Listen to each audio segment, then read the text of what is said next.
आज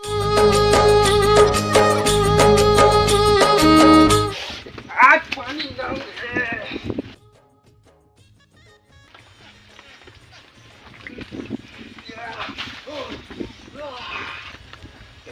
साले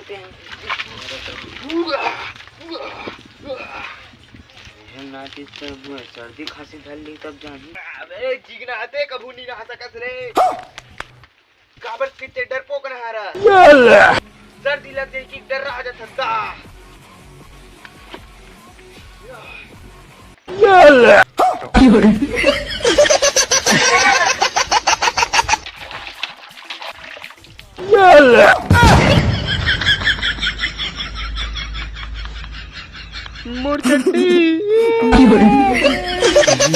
घुमत रस्सा ले नंगरा कुकुर के तलवा चाटे वाला बेफियान